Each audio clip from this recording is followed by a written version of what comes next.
ume batek arazoak izango ditu, bai hizkuntza bereganatzeko, bai garatzeko. TEL Euskadi es una asociación que nació en Euskadi en septiembre del 2013. TEL son las siglas de Trastorno Específico del Lenguaje.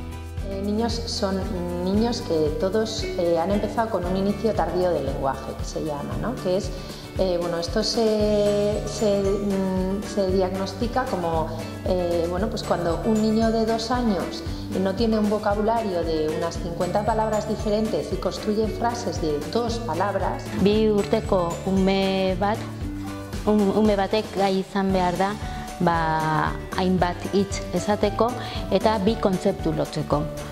Hori gertatzen ez bada, basatzen dugu lenguaia bereganatzeko arazoa daukala. Todos empiezan a hablar a una edad muy por encima de la edad normal.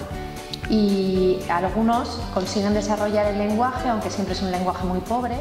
Que en Euskadi ahora mismo habrá unos 10.000, 12.000 niños con este problema.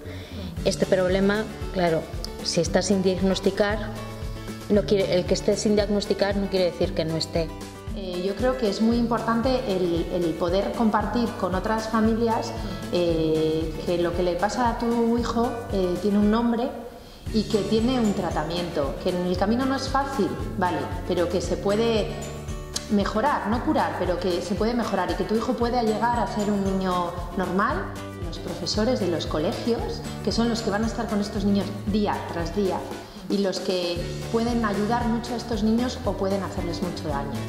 Y luego también entre los profesionales sanitarios, porque claro, cuando tú le llevas al niño preocupada porque tu hijo no habla y te dicen ya hablará, no te preocupes, no te pasa nada, ya desarrollará, no te preocupes, no pasa nada, y te siguen diciendo no pasa nada, no pasa nada, pues si no tienes mucha inquietud, pues lo dejas un poco, ¿no? Y luego cuando llega el diagnóstico, pues has perdido un tiempo muy valioso.